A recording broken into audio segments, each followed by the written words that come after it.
စောင့်ထိန်အပ်သောလူမှုကျင့်ဝတ်များအရန်ကောင်းလို့နားဆင်ကြည့်ကြပါဘလောက်ပဲချစ်ခင်ရင်းနှီးပါစေစကားကိုလက်လွတ်စပယ်မပြောပါနဲ့ခံစားတတ်တဲ့ဝေဒနာဆိုတာလူတိုင်းမှာရှိပါတယ်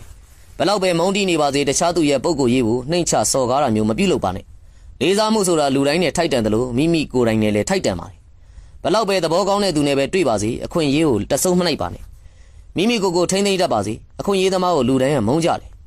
ဘလောက်ပဲအလကားရနေပါစေမိမိရတဲ့အတိုင်းအတာပမာဏကိုပဲအသိစိတ်နဲ့ဆင်ခြင်တတ်ပါစေတိတ်ခါတရားဆိုတာမွေးမြူသင့်ပါတယ်ဘလောက်ပဲအခက်ခဲပြဿနာနဲ့ကြုံရပါစေမိမိကိုယ်ပိုင်အစွမ်းစားနဲ့အရင်ဖြည့်ရှင်းတတ်ပါစေအကူအညီကိုအလွယ်တကူလိုချင်သူမဖြစ်ပါစေနဲ့ဘလောက်ပဲရိုးသားတဲ့လူကိုတွေ့ပါစေတင့်အကျိုးမြတ်တွေအသုံးမချပါနဲ့ရိုးသားမှုဆိုတာရည်သွေးတစ်ခုဖြစ်ပြီးတော့တခြားသူအတွက်လည်းဖြစ်တည်နေတာမဟုတ်ပါဘူးဘလောက်ပဲအင်အားကြီးတဲ့သူတင်ဖြစ်နေလေအလွယ်တကူအနိုင်ကျင့်ကျင်တဲ့စိတ်ဓာတ်မျိုးမမွေးပါနဲ့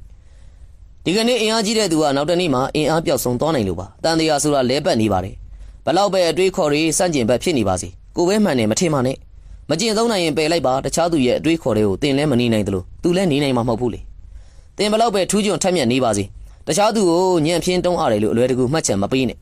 နောက်ခံအခြေအနေဆိုတာတသက်မထဲရရှိနိုင်တာမဟုတ်လို့အကြီးချင်းတွေကွဲပြားနေတာကိုသတိပြုမိပါစေမိမိကျနေတတ်တဲ့လူအရာဝတ္ထုအတွေးခေါ်အခြေအနေတစ်ခုကိုမိမိဘာသာစိတ်ကြိုက်နှစ်သက်ပိုင်ခွင့်ရှိတယ်ဒါပေမဲ့လည်းသူတစ်ပါးကြိုက်နှစ်သက်တဲ့အရာတွေကိုတော့ကဲ့ရဲ့ရှုံချပြီးတော့တင်ကြိုက်တဲ့အရာတွေကိုဂုံတင်ပြီးတော့ပြောတာမျိုးကိုလည်းမဖြစ်ပါစေနဲ့